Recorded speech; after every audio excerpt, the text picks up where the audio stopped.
Здраво, Сашка. Здраво, здраво Цеци. Добре дојде во мојот дом.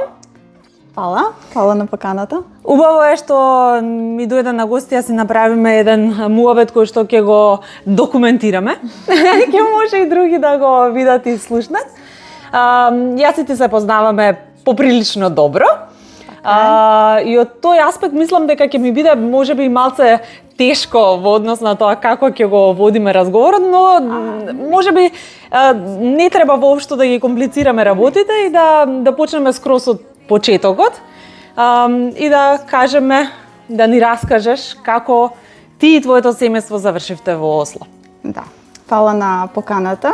Не се осеќам многу како да сум гостинка тука. Повеќе пати сум дошла и баш ми е супер атмосфера секогаш кога ќе се видиме. Па како завршивме во Норвешка, многу едноставно беше да се одлучиме баш за Норвешка, затоа што претходно брат ми со семејството живееја тука одреден период. Ние сакавме исто како семејство, сакавме да направиме некоја промена за нас. И беше доста логично да го фатиме тој пат што некој друг пред нас некако го изодил, го искусил и така Норвешка, така Осло. И задоволни сме со промената што е одлуката што ја донесовме. Во однос на тоа, викаш, задоволни сме со одлуката што ја донесовме, беше ли тоа одлука која што од двете страни беше поддржана или беше едниот кој што мораше да повлече појако од другиот? Сигурно од двете страни било, од кој што едната страна беше малку погласна и како да кажам, плански настроена вака, ќе биде така, веројатно ми било поприродно, ни било на нас двајцата поприродно така да биде, затоа што врската помеѓу брат и сестра што сум ја имала јас и таа помош за информации да добиеме и се била преку мене. Ама дека бевме двајцата, како јас и сопругот во одлуката да се преселиме, бевме.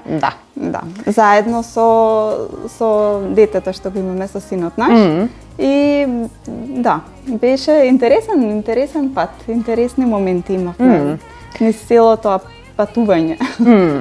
Се одлучувате да дојдете тука, некако доаѓате во Осло и баш во овој период од годината, на почетокот на школската година.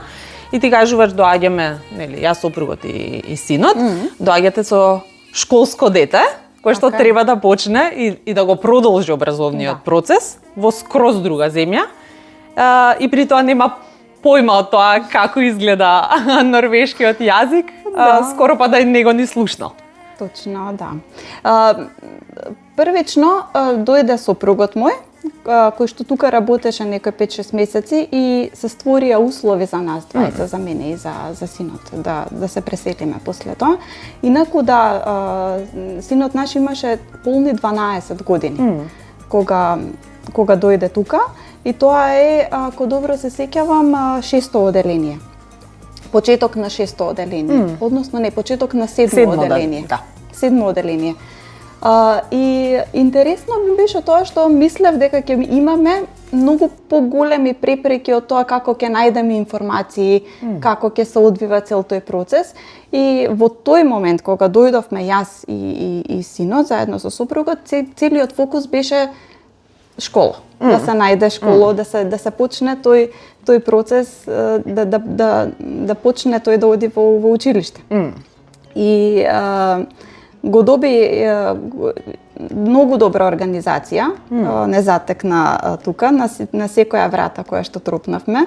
Првично се упативме во првата општина, односно во првото најблиско училиште кое што би припаѓал таму, доколку го познава јазикот. Од таму не упатија во училиште каде што треба да се направи тестирање. По сите поминати тестирања се доби клас, односно се доби како одделение, каде што фокусот е генерално учење само на норвешки јазик. Покрај норвешкиот јазик се изучуваа и други теми, меѓутоа нашиот образовен систем, конкретно за Македонија, е доста напреден во однос на тоа што од материја, тоа што тука го изучуваат во тој во тие еве да кажеме 6-7 одделение. И тие одлучија дека не треба да биде многу насоката нивна да биде повеќе кон норвешкиот, помалку можеби кон математика или природни науки, затоа што веќе основата дури имаше и многу повеќе од тоа што тука тие што е стандард да се знае до првите години. Да. И тоа беше добро, тоа беше интересно за нас, затоа што тој клас, односно тој како мута клас се го викаат тука, се состои од дечиња кои што се ајде да кажам исти во иста ситуација. Да. Сите дојденци кои што треба да го учат јазикот и знаат сите за дека ќе продолжат сите понатаму, ќе си го најдат после тоа нивното училиште кое што ќе им биде понатамошно училиште. Интересното беше кај нас што во тие моменти, тоа не беше воопшто планирано, во тие моменти на учење на јазик се затвори целосно општеството после многу кратко време и целосното образование одеше електронски заради тоа што беше ковид. Норвешка е за пофалба во однос на образовниот систем од тоа што колку се всушност спремни со софтвер, односно со алатки кои што преку ден влегува во вака мора да функционираме, влегува во друг колосек и целосно не осетивме некое запоставување дека материјата е запоставена или дека не ја гледаме наставничката или нешто се губи. Учењето на јазик си продолжи. Од сегашен аспект доста возбудливо. Тогашен аспект можеби сме имале така како стресно, да. Стресно затоа што е различно. А инаку не е дека нешто не е возможно да се поднесе. Но е надвор од комфортна зона, надвор од се што ти е вообичаено и се што е познато. Така. Сега таа една година се одвива на, да речам, првенствено со одење во училиште, потоа поради ковид електронски одвивање на наставата. Така што една цела година е посветена само на учење на норвешкиот јазик, секако преку одреден тип на образовен процес и интеракција.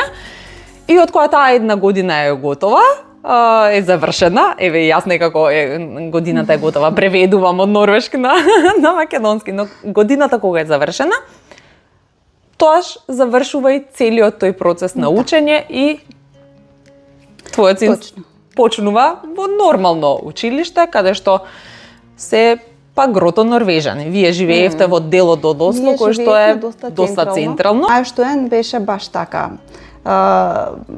Доста и таму семејствата кои што всушност децата кои што ги затекнавме во одделението во класот на син ми, тоа беа генерации претходно во тој исто училиште што завршиле, затоа што син ми кога заврши првата година за ете како да кажам учење на јазик, постојат тестирања, ги положи сите тие тестирања и временскиот период беше да тој веднаш појде во ungdomsskola, односно 8 одделение каде што почнуваат и со оценки, со еден, како да кажам, еден чекор на основното образование. Па беше единствен странец, единствен ненорвежанец во училиштето, не во училиштето, во класот. Да. И тоа беше многу добро. Многу брзо се вклопи. Тие деца некако така како да се знаеа цел живот. Не знам сега дали има врска помеѓу машки и женски деца или е таква среќа имавме, ама не почувствувавте во ниту еден момент дека е изостава интернетна страна? Не, воопшто можеби карактерна така. Ко сака да разговара, сака да. Беше добро и задоволни сме баш затоа што го имаше тоа училиште.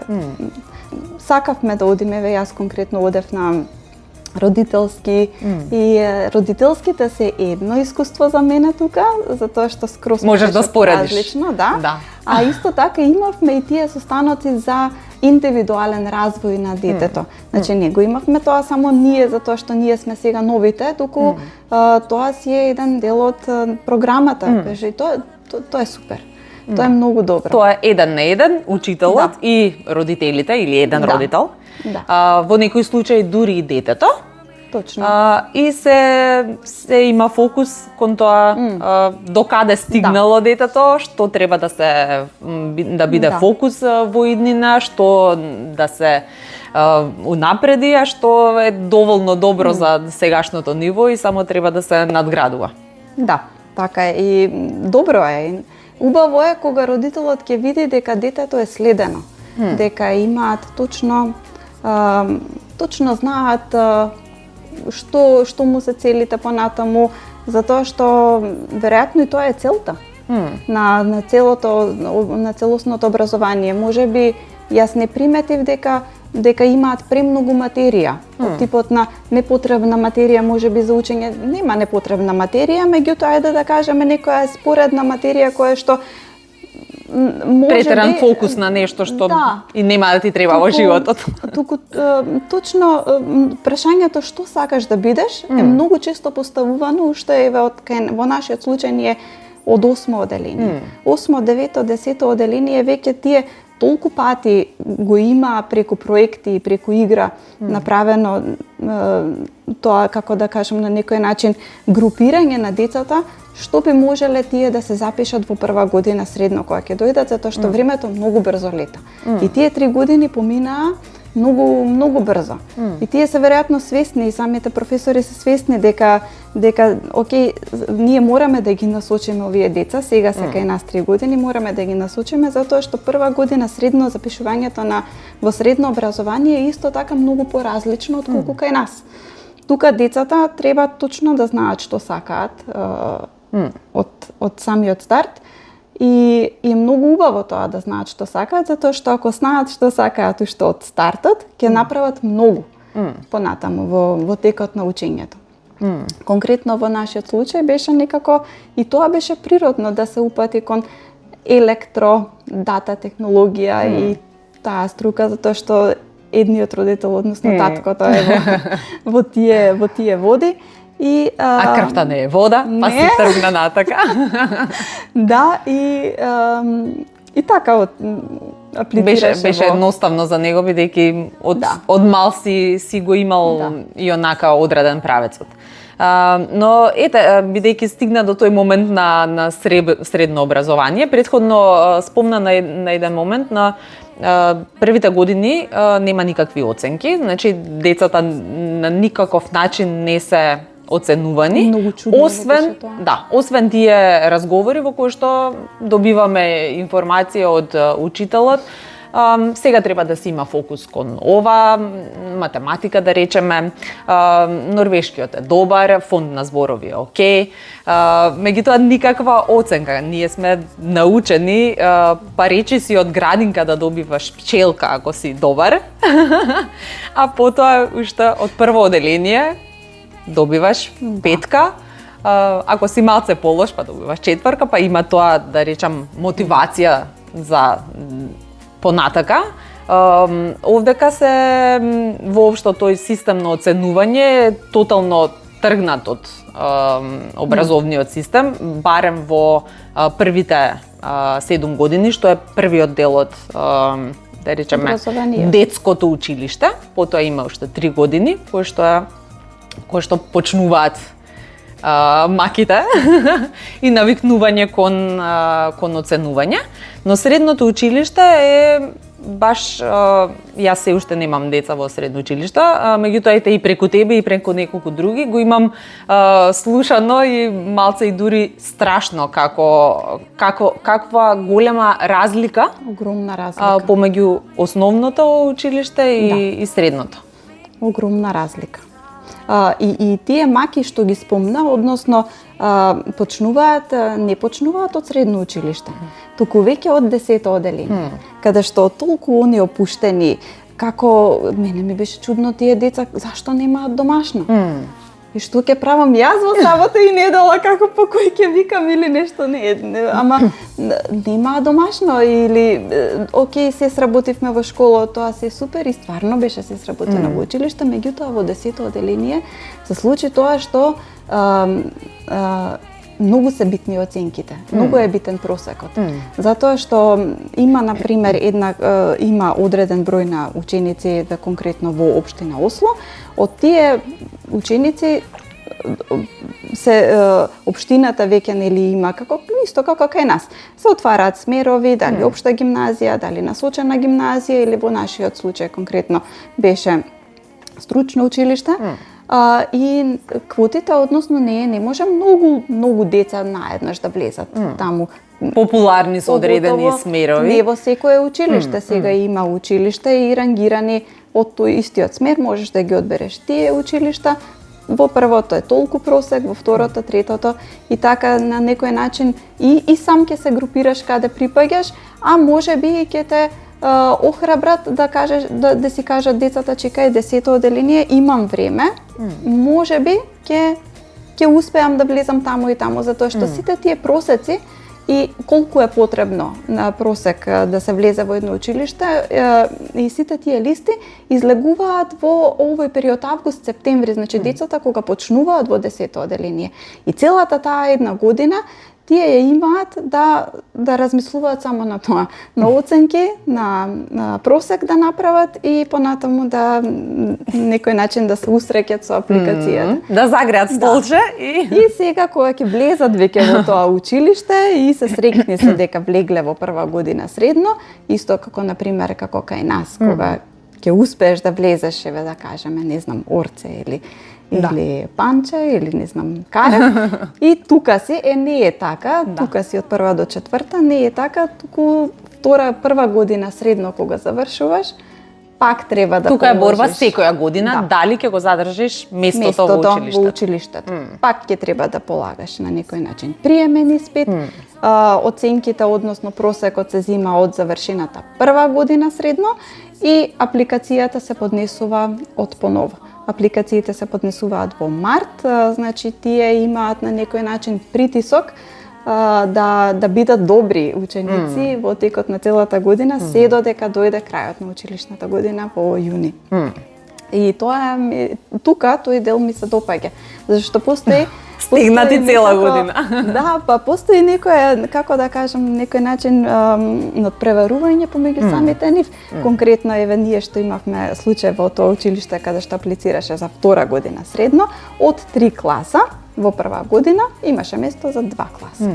Да, во втора година. Значи еден цел клас практично се распоредува на други училишта. Не сум слушнала дека некој не си го нашол местото, меѓутоа можеби е дека не е најзадоволен со тоа место кој што го добил. Меѓутоа има конкуренција и е на некој начин позитивна конкуренција. И тоа здрава конкуренција, мотивирачка. Да, многу е интересно затоа што едноставно системот не им дозволува да се опуштат од прва до тука е до 3 години, до трета година средно, туку така се држат во стега. Да. Каков е, ајде начини го ете тој момент, каква е улогата на родителите и колку родителите се вклучени во животот на своето дете во училиштето од почетокот на училиштето, значи од првото оделение па се до крајот на средното образование. Па не само од прво оделение како е, ние го немавме немавме таа можност да го доживееме се, нели, процесот на образование целосно. Точно, да. Генерално родителите се инклудирани во однос на тоа што им е потребно на училиштето, типот на проекта кој има. Настава или наставниот план е нешто што е недопрено со нас. И тоа е доста индивидуално.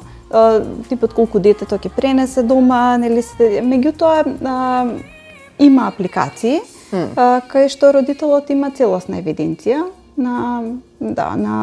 дури и премногу апликација, ако мене ме прашуваш. Да, апликации има, за родители кои што имаат повеќе прашања, сигурно се спремни да дадат и многу одговори. На нас се ни беше ново во некои ситуации, дури сега од сегашен аспект како ги гледам работите, можеби сум требала и да прашам нешто што ме интересирало.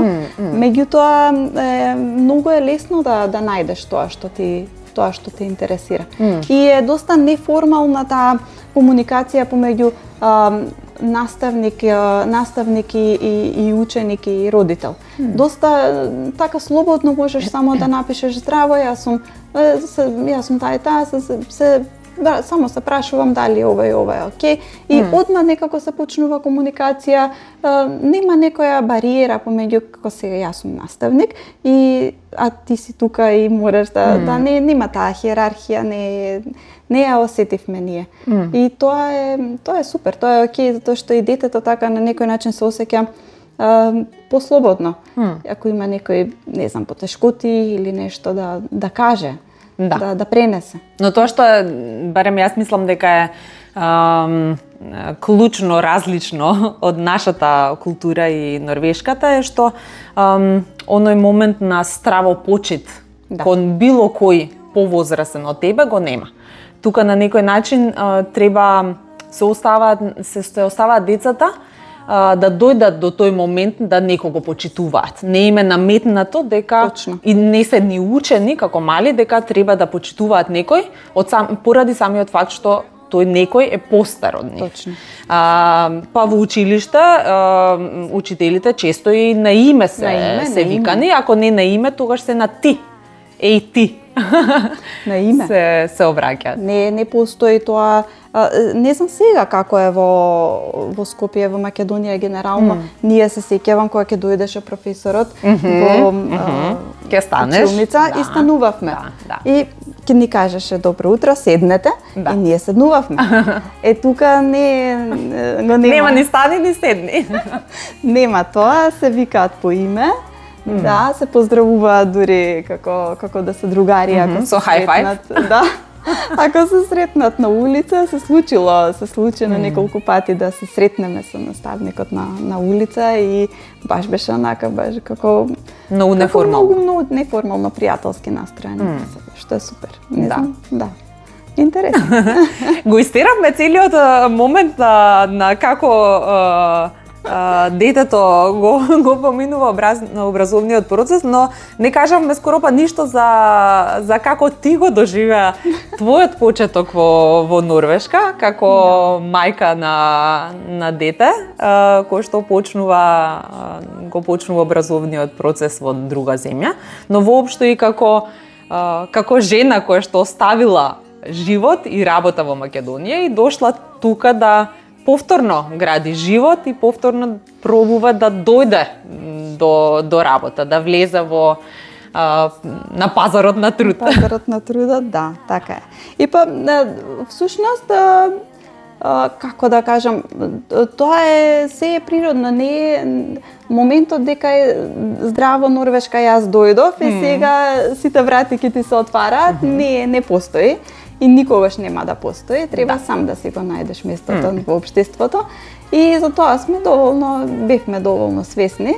За мене конкретно, јас бев доста фокусирана на јазикот. И тоа што направив постои исто како во Македонија, како агенција за вработување, кое што е централна, се прави профил, го истарав цел тој административен дел кој што воопшто не го ни приметив затоа што седнуваш пред компјутер дома или во некој кафич и со помош на еден централен систем кој што функционира перфектно добро во цела Норвешка, ти добиваш информации од секаков тип, од типот на од информации од јавен карактер. Го направив тој профил на НАФ како што е редот. И тоа што ми беше чудно е што бев контактирана од мојот консултант консултант кој што е задолжен за мојот профил, што е веќе активен како активен барател на работа.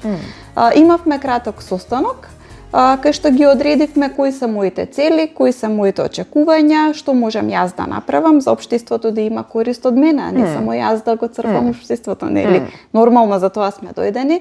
И добив мерка односно тоа е курс кој што овозможува пракса и учење на јазик.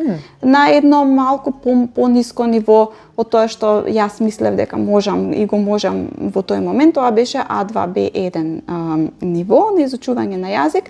Го добив курсот, за жал пракса не постоеше во тој момент, затоа што се затвори и сите бегаа од некој што не го познаваат, го гледа како потенцијален извор на ковид зараза.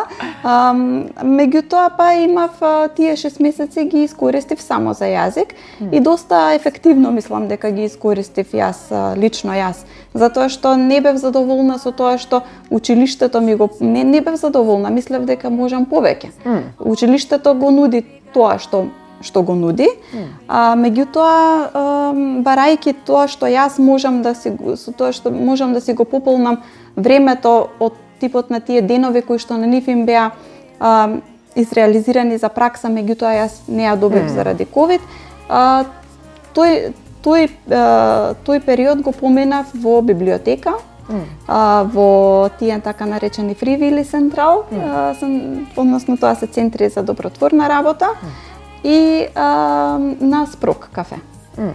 И сега тие се 3 работи кои што јас добро некако ги вклопив во мојот, како да кажам, курс од државата, каде што библиотеката ја користев буквално секој ден кога имав време, од рано сабајле. И првото одење во библиотека ми беше вау, како тука јас можам да живеам, да бидам многу време. Да бидам многу време, фасцинирана сум и уште од ресурсите кои што државата ги вложува за таа една библиотека за да ја користат сите, значи тоа е општо добро, не треба да се плаќа, не треба да се плаќа членство или нешто. Дури и како турист можеш да дојдеш да се регистрираш и да изнајмиш. И како турист си користиш интернет, ако нешто ти треба, нема што нема. Дури и принтер има, дури имаше земав не да позајмиш туку во одредени аптеки, во одредени библиотеки има семки. Ако сакаш да цвеќиња да си растеш дома да си имаш домашна градина. Например, сакаш да изнајмиш не само книги, туку машина за шиење. И тоа го можеш. Гитара, да. Се. Тоа е многу убава, значи добра организација и ресурси кои што се правилно вложени. И таму најдов книги од секаков карактер. Значи имам многу книги, конкретно бев заинтересирана за јазикот да го научам, за граматички вежби и такви книги. И така ја користев библиотеката како втор дом ми беше. И сега веќе тие социјални мрежи што ги користиме, веројатно прават некој алгоритам и почнаа да ми излегуваат тие центри за добротворна работа и почнав да распрашувам како функционираат, меѓу другото видов дека всушност нудат и изучување на норвешки јазик. Дори мислам дека и во истиот Фривили Централ сме почнали јас и ти, но во различен период. И се запиша во еден централ, каде што добив професорка, која што ме учеше норвешки јазик, не само мене, туку бевме една многу фина група, но таа не е професорка по норвешки јазик, туку таа беше пензионер, кое што си го пополнува времето со некоја добротворна работа во текот на денот и со помош на таа добротворна работа што таа ја има, односно неколку сати во текот на месецот, државата ти дава некое даночно олеснување на незината пензија, затоа што прави на некој начин некое добро дело. Придонесува на друг начин во општеството. Некој позитивен ефект и за неја, многу за нас. Да. Многу за нас. И имав среќа да влезам во таа група каде што нашата професорка од 72 години беше доста доста оптеретена ние да го научиме норвешкиот на високо ниво. Посветена на нас. Квалитетот на работата. Тоа ми се падна лото. Имаше кој да ми ги прегледува домашните задачи и тие сите текстови кои што јас во тоа време се спремав да полагам множко прве. И покрај тоа што го добив јас курсот од државата на А2, Б1 ниво, со помош на да кажам, таа професорка, библиотека и спрок кафе, тоа се како неформални средби со луѓе кои што живеат во Норвешка и ја делат истата мака. Не треба да биде како нашиот случај. Селеник конкретно имаше во тој период имаше многу студенти од Шпанија, се сеќавам многу дојдени од сите страни од земјата и имаше такви средби неформални каде што тие всушност вежби со јазикот ми помогнаа да добијам јас B2 ниво во тој момент. И со B2 ниво мислев дека ќе ми се отворат повеќе врати. Дека е тоа, да. Дека е тоа. Јазикот сега на место, диплома си имаш од претходно, сега само треба да пратиш неколку CV-а па дипломата во исто време и тоа се заврши нострификација на дипломата од Универзитетот Свети Кирил и Методи во Скопје. Да, имаме среќа, мислам среќа. Очигледно е квалитетот на тие студии кои што ги имаме добар, бидејќи е признат тука. Јас практично имам сите предмети кои што ги имам полагано ми се признаени тука. Не требаше ништо да направам, освен тоа да пратам оригинални преведени точно исто од дипломата и после неколку месеци добив. Меѓутоа е различен процесот тука е сега новиото на 3 години до 3 плюс 2, така што мојата диплома, предпоставувам и твојата исто, е прифатена како 4 годишно образование, ни треба 1 година до мастер. Да, тоа што ми беше потребно беше само да се ги преведам всушност испитите со еквивалентен европски кредит трансфер систем. И врз основа на таа информација ми дадоа одобрени, односно 240 кредити, кои што се 3 години плюс 1-4. И тоа е супер. Да. Сега доаѓаме до тој момент работа. Значи, стигнуваш во тие 5-6 месеци први кога си дојде на тука да се посветиш на јазикот и да го изучиш до тоа ниво што ти дозволува да полагаш и да добиеш да го положиш. B2 не е основната, туку еден степен погоре. Да, еден степен и сега погоре. почнуваш барење работа. Како изгледаше твојот момент на барење работа? Тогаш почнува. Во лош момент, практично. Можеби не може да се спореди баш со секој, бидејќи си ти баш почнуваш да бараш работа кога тотално земјата е затворена, ковид. Практично и тие кои што имаа работа, голем дел од нив мораа да седат дома и да не работат. Точно беше лош момент за барење работа. Многу напорно беше. И мислам дека и не знам колку ги читаа CV-њата и тие мотивациони писма кои што ги праќав премногу. И ги праќав секој ден без застанување. И тоа беше како имав некоја цел денес да пратам минимум 10, веќе престана да има огласи немаше толку многу огласи колку што јас имав цел да пратам апликации за работа. И имав чувство дека раситнувам една 100 денарка и со секоја една негативна не знам или како да кажам, негативен одговор, само 10 денари од тука ги префрлам и после тоа ми се собира целата стотка и пак истиот. Да, ја враќаш на другата страна. Да, и така беше еден период. Сега е интересно, мислам, од овој аспект да се зборува и си кажеш, леле, колку беше мачно, знаеш, ама се смееш. Ама кога стоиш во тоа е стварно... немаше да се смеам ако бев сама скроз. Пак ќе спомнам, имавме огромна поддршка и помош од брат ми, снаата и сите нивни пријатели кои што на некој начин природно стана и наши познаници. Да. И така и морав, беше многу тешко затоа што беше се затворено. Немаше кој Немаше ни премногу огласи за работа. Самите компании беа несигурни што по тоа. Се случи да јас морам да контактирам истата девојка која што ми е на некој начин ми го води профилот во агенцијата за вработување во НАФ. И она ми кажа, окей, што мислиш дека ќе ти помогне?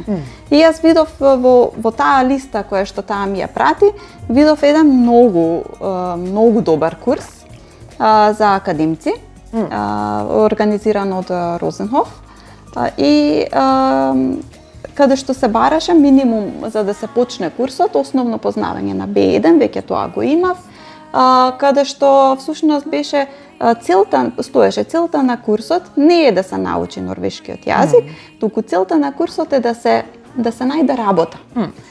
И кажав, ова е за мене, и го добив курсот. Веднаш го добив курсот, како почнуваше, не знам, за некои 2-3 недели од тогаш кога се слушнавме и кажав заинтересирана сум точно за тоа и тоа. Имав само подпрашање како дали си спремна. Знаеш дека на овој курс можеби ќе бидат заедно со тебе луѓе кои што долго време живеат во Норвешка, кои што можеби побрзо од тебе ќе најдат пракса и работа и се. И како да, окей, знам, ама го сакам курсот и супер, го добив курсот. И само тоа што ми кажа она, окей, уште немав јас како црно на бело дека го добив курсот, тебе ти се јавив. Тебе ти се јавив и те прашав дали случајно ви треба некој што ќе доаѓа на пракса платена од државата, кај вас на работа. И така беше и ти ми кажа. Бевме колешки, долго време, неколку години. Да, и така добив пракса всушност. По како да кажем, македонска врска. Во норвешка фирма, кај што ми беше всушност во тие моменти, во тие периоди кога јас го имав курсот, не ми беше толку битно колку ќе го научам норвешкиот јазик, туку колку јас ќе придонесам на компанијата да видат дека ќе имаат можеби потреба од мене. Имавме како беше настава, имавме 3 дена во неделата, 2 дена пракса. Јас побарав да имам малце повеќе пракса отколку настава, со тоа што остатокот од наставата која што немам, можеби да ја одам во училиште, да си ја завршам дома, ми беше одобрено. И после одредено време самото училиште не упати да полагаме ношк преве уште еднаш. Веќе јас имав B2 и побарав да полагам C1. Да се пробам. И окей, не го плаќам. Можеби ќе паднам, можеби ќе се најде дипломата. Ќе се најде, можеби ќе поминам. И беше Бергенс тест, кој што беше доста интересно искуство за мене. Се спремав за тестот и супер поминав, го положив. И горда сум на себе кога ќе се вратам вака назад на тој период, затоа што на некој начин со тоа положување на Бергенс тест, јас кажав, окей, веќе нема што со норвешкиот, можеби повеќе фокусот да оди на само на комуникација и на стручно познавање веќе на јазикот, да не биде само на тоа како само комуникација и ништо повеќе, Да. И така беше моето искуство со работа. После курсот има одреден временски период трае. Веднаш по завршувањето на мерката ми понудија договор за работа во истата фирма. И почнав да работам. И сум, таму сега истата таа компанија претрпе промени и реорганизација, каде што можеби окей беше и сето тоа, затоа што на некој начин со самата таа реорганизација добив чувство дека сум во една компанија па во друга компанија. А всушност истото место, истите колеги. Да. Структурата на колегите? И односот? Тоа ми беше исто интересно, односно новитет, дека во моментот сум само јас странец во компанијата, претходно бевме така една мала екипа. Структурата доста не можам да споредам со во работното искуство што го имам од Македонија и ова сега тука што го имам и се уште го градам, се две различни работи. Во Македонија всушност беше тоа една динамична средина и имав огромна среќа веројатно да работам во таква една голема принт компанија, можеби најголемиот принт центар во Македонија и во Балканот, каде што динамиката и денот одеше многу брзо. Леташе денот. И толку имавме работа што дури немавме време да се имавме време нормално за социјален момент и за заеднички ручек и се. И тука е се некако по, како да кажам, slow motion, некако нема толку многу голем стрес и прес кон самиот себе како вработен дека ова морам да го завршам, ова морам да завршам. Не, тоа не постои.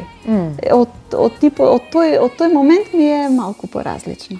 Ама мислиш ли ти, сега можеби те насочувам како да одговориш, ама мислиш ли ти дека ние и нашиот темперамент и она на што сме навикнати, на почетокот тука ние повеќе стрес, нивното полека, отколку да дојдеш на она што ти е познато, цело време темпо.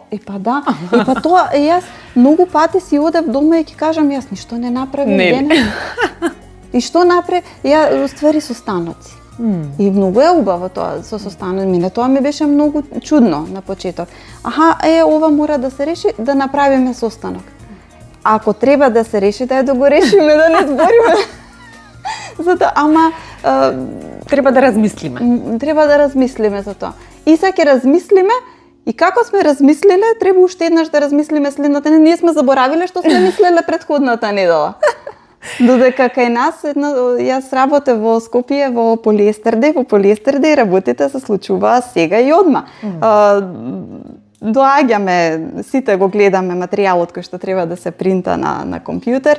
Јас мислам ова, јас мислам тоа, јас мислам вака, ако направиме ќе сгрешиме така, се прифаќаат мислењата и всушност тоа е состанокот. И од тој состанокот, од тоа, односно од фактичката ситуација како што е сега донесена, се претвара одма производство. Се префрла производството и комуникацијата е неминовна. Затоа што се е тоа многу тазе, значи тоа е еден пакет кој што кој ќе се направи, односно буквално како тазе лепче одма се дава на крајниот корисник. Тука тоа го приметив е многу побавно оди целиот тој процес. Меѓутоа е малку и неблагодарно може да ги споредувам тие две работи, затоа што сега не работам во истата бранша. Не е веќе истата бранша во прашање, претходно сум работела можеби сейлс и продажба повеќе и тоа што сме нуделе како краен производ. Сега е во прашање на некој начин финанси и подруга е економијата, може динамиката е различна. Јас и немам искуство некој од Македонија кое што си го донесов од типот на економија, финанси или сметководство. Тука го градам. Така што да, треба да прифатам веројатно се што ќе видам и тоа го правам. Тоа го правам посебно сега како што станав како јас сама странец во цела фирма од 50 луѓе и мада окей, не е дека нешто премногу се разликуваме. Ништо од тоа, туку ете така малце. Тој дел дека оди бавно, оди малку побавно. Да. Интересно, да, затоа што викаш си одам некај дома и си викам леле што сработив денеска, а следниот ден го среќава шефот и шефот ти вика многу сме задоволни од твојата работа, ти правиш повеќе од што очекуваме од тебе. Точно, да. Кога сме загрижени дека ќе има бурнаут ефект. Да. Дали треба, можеби треба малце да вика да ја ставиш ногата на топка, да као малце да ги смириш работите за дефинитивно треба. Треба од повеќе аспекти, меѓу другото да не отскокнуваш премногу од сите други. Да, треба. И тоа го правиме. тоа не е само јас што сум сега, еве, конкретно јас зборувам, мислам дека сите што сме дојдени се прилагодуваме со текот на времето. Доста сме прилагодливи.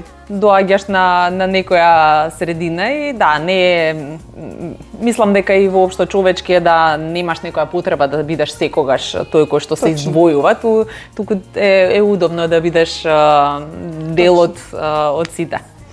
И сега, на самото твое доаѓање тука, ете, поминавме неколку делови од вашиот живот во овие 6 години? 7? Да, 6 години, кои што биле баш на пресвртница и различно од се останато, но норвежаните викаат во средина на сето ова, ако вака го преведам, ви се случува и купувате стан тука. Што е исто така еден процес кој што е различен од она што е во Македонија, каде што во Македонија тој што купува е тој што бира. Овде доаѓаат обратно. Тебе да те работите. Тебе те бираат, значи ти си тој што сакаш да ги дадеш парите, а тие ти викаат ги сакаме твоите пари или не ги сакаме, повеќе ги сакаме од оној другиот. Да, така е. Така, и истото тоа го тебе да те бираат, го почувствувавме не само со купување на стан, туку и со изнајмување на стан. Многу беше тешко да се најде стан под кирија прво. Ние, да бидам искрена, ние не знаевме каде ќе живееме, дека тоа имавме среќа да не одберат токму нас, да го земеме под кирија станот кој што беше многу централно поставен и многу во еден од поубавите краеви од Осло. Маја што е ни тука Фрогнер, целиот тој дел е перфектен за живење. И се случува да после 3,5, скоро 4 години живење под кирија да сакаме да купиме стан. И тоа што ни беше интересно е тоа што банките немаа потреба нас да не видат или некој состанок да направат нешто многу со нас, туку беа заинтересирани, окей, толку пари имате, толку ќе ви дадеме. Они буквално кога ја поднесувавме апликацијата за стамбен кредит на повеќе места, не само на едно, тој централизиран систем функционира перфектно, пак ќе го спомнам. Ти дозволуваш тие да земат информации за тебе и те класифицираат во одредена група на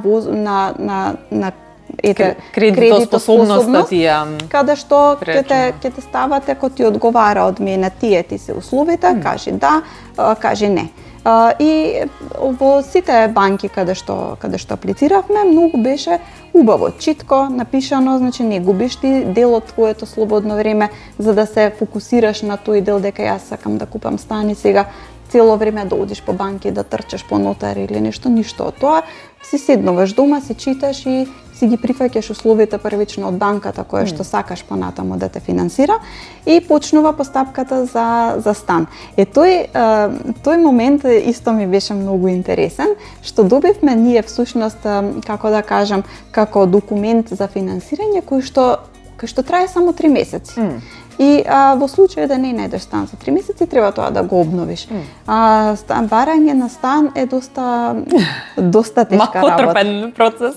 Многу. Тоа е 100% работа, покрај 100% работа на работа што си ја работиш. Да. Се согласувам. И почна процесот, двајцата бевме и јас и маж ми инволвирани во целосно, значи будни. Прво да се најде станот што ни е потребен, затоа што имаме дете, ни треба толку и толку спални соби, ни треба таму да биде. Да. Не мислиме дека во целото Осло беше супер супер организирано за инфраструктурно за да стигнеш од едно до друго место и тоа е супер. И тука веќе нели спектарот се отвара и наоѓаш стан и одиш, како си го наоѓаш станот, го гледаш и се супер. И одиш на виснинг.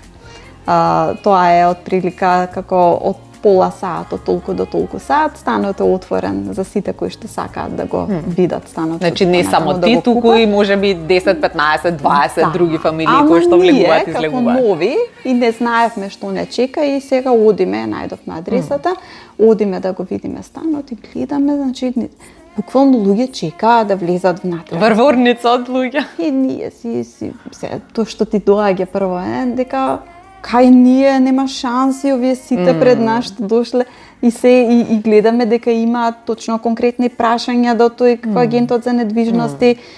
Не можеш буквално да дојдеш до него. Такво чувство имавме ние. И така, ни беше тоа многу чудно. Ни беше чудно што всушност премногу има заинтересираност да се купи. Да, има повеќе купувачи отколку станови на продажба. Има толку станови колку што има луѓе кои што сакаат да купат. И тоа беше многу интересен процес. Еве конкретно го гледаш станот, за тие пола сат што ќе видиш, што нема да видиш. Тоа е многу дискутабилно. Има електронска, како да кажам, како тетрадка на некој начин каде што можеш да видиш се за станот и тука нема во никој случај некои скриени работи или нешто што не е така. Да. Прво имал човек кој што дошол и ги предвидил и ги оценил сите работи, како е состојбата на кујната, направен. И почнуваш и те контактира агентот. Вие бевме ние, сакате да одите понатаму, сакаме да одиме понатаму. И се случува на некој начин се отвора еден портал каде што влегуваш во аукција. Да. Надавање за стан. И наддавањето има одредена почетна цена и секој еден кој што е заинтересиран го наддава другиот, вториот, третиот, петиот, десетиот, зависи. И доаѓа до крајната сума каде што веќе од понуда до понуда, давање на понуда до понуда е веќе многу краток временски период, некој 10 минути. Ако не се даде нова понуда, тогаш тој што ја дал последната понуда го купува станот. Продадено. Точно. Да. И така, и се случува, ние пред да го купиме станот, бевме на 3 места. Всушност, нашиот стан беше третото место, третиот стан кој што го видовме, првите два на некој начин ги загубивме. Како да кажем, сега не е тоа загуба, тоа е можеби е дел од така требало да биде. Дел од искуството, стекнато искуство, но ништо не е изгубено и доаѓаат нови станови на продажба, доаѓаат. Маркетот е всушност е многу жив. Само треба да си го најдеш местото и баш точно тоа да биде за тебе. Ама Господ ги реди работите во многу во многу случаи, па така и тогаш. Не само за нас, току верувам и сите така имаат. Го имаат тоа почувствувано. Да. И се случи да го купиме станот и многу интересно чувство е тоа од кој ќе купиш стан и како сигурно јас нешто не прочитав добро. Да, си викаш леле сега што се случи. Да. Како може конкретно во нашиот стан кој што го купивме ние, имаше многу луѓе пред нас веќе дојдени. Едни беа дојдени со метро да го мерат станот, веќе има испланирано и каде ќе биде софата и се интересно искуство. Да. Многу интересно искуство. Вака навраќај се на почетокот од доаѓањето тука и низ овие 6 години. Дали можеш да вака направиш некоја ретроспектива на брзинка во својата глава и да размислиш за што е нешто што сега го знаеш, а не го знаеше тогаш, а би било фино да тие што доаѓаат сега да го знаат?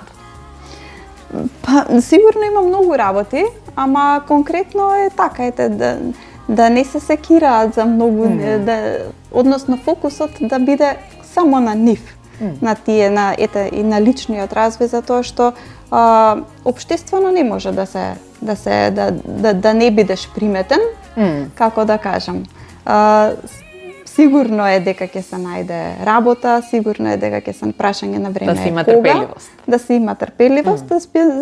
Ние општо, генерално балканците сме задоволни од тоа што го имаме, така што кога ќе дојдеме тука и задоволни сме од тоа што го постигнуваме и во моментот, бидејќи колку и да е тоа малце побавно од тоа што сме го замислиле, ама што би препорачала на тие што би дошле? Сигурно да се поотворени со прашања кои имаат и нема шанси да не се успее. Да. Што е она што ти еве од оваа перспектива си благодарна што ти се случило или што си го знаела? Благодарна сум многу од оваа перспектива, односно мислам дека тоа никогаш нема да заврши тој процес и како да кажам, и благодарност кон сите тие кои што на некој начин не примија како да не знаат многу време. Кога доаѓаш тука и кога се селиш од Македонија и кога одиш во нешто непознато, тоа најбитно е да си прифатен. Да си прифатен не само од општеството, туку да си прифатен и од типот на да има некој социјален момент кој што ќе те исполнува. Работа како работа, точно работиме и многу е битно да сме задоволни со тоа што го работиме, многу време сме таму на работа, меѓутоа и така и со пријатели, со се благодарна сум тоа што на некој начин ја имаме дел од фамилијата тука. И тоа многу ни значи, посебно кога ќе дојдат празници. Благодарна сум на тоа што сепак се почитуваме еден со друг, на ние македонците. Можеби повеќе тука отколку што тоа го правиме во нашата родна земја. И да, тоа би било, не знам, сигурно има многу работи што се не ми текнуваат, ама генерално секојдневието ни носи и нови работи, и нови предизвици и не сме се осетиле дека сме сами. Колку и тие луѓе кои што се околу нас не ни биле фамилија до пред 3-4 години или да се чувствуваме блиски. Се чувствуваме некако, окей, тие сме. Како едно ново создавање, ново семејство, далеку од вистинското семејство. Да. Што е она што највеќе цениш и највеќе ти се допаѓа од Норвешка, од норвешката култура? Што највеќе ми се допаѓа тоа што си се свои и се доста искрени. И кажуваат точно, нема некој, како да кажам, скриени мисли. Ми се допаѓа тоа што имаат респект, поготово така по возрастните, по старите. Имаат на некој начин, како да кажам, сакаат да слушнат за тебе, меѓутоа сакаат и да пренесат тоа што тие знаат, тоа што и тука не ја чувствуваш таа бариера, сега јас сум дојден и сега јас тука секогаш ќе бидам на тоа место каде што сум, никогаш нема да бидам на нивно, со нив стадиум или не, ми се допаѓа тоа. Ми се допаѓа тоа што општо економијата, односно државата како функционира. Тоа што општествениот стрес се сведен на минимум, скоро и го нема. Ми се допаѓа тоа што државата троши ресурси таму каде што треба, тоа е образование, спорт, култура и рекреација. И тоа што од типот на ние сега во време на нашата Македонија од 1991 како што влегува во таа транзиција и преминува од тој, како да кажам, планска економија кон пазарна економија, односно приватизација, тука не гледам тоа дека е многу назначено. Гледам дека Норвешка како држава си го штити производството. Нема 10-15 типови на млеко, има 2.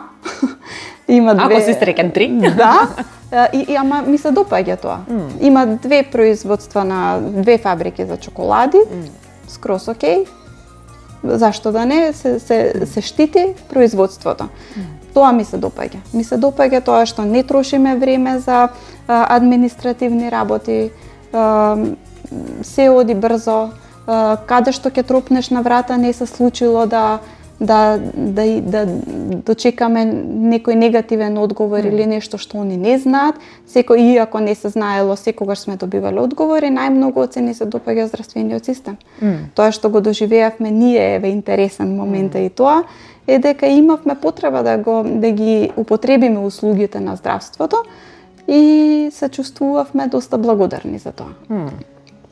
Да го немаш, да ја немаш таа мисла дека работите треба баш кога станува збор за здравје, само насочено кон тоа да помине се во најдобар ред. Точно. Да. Фала ти, Сашка, на убавиот разговор. Фала и баш фала ти што беше храбра да застанеш пред камера и да ни ја раскажеш твојата приказна. Да. за Норвешка? Фала на поканата стопат и ти кажав дека не сум јас тој тип на човек што сака камери, ама добро излезе, мислам дека сари не знам. Да, јас мислам дека кога човек е само отворен, има многу да кажува и интересно е дека секоја приказна е толку индивидуална и толку интересна, што многу луѓе не само што би им била интересна да ја слушнат, меѓутоа можат и многу работи да научат. Се надевам. Фала ти на убавиот разговор. Фала.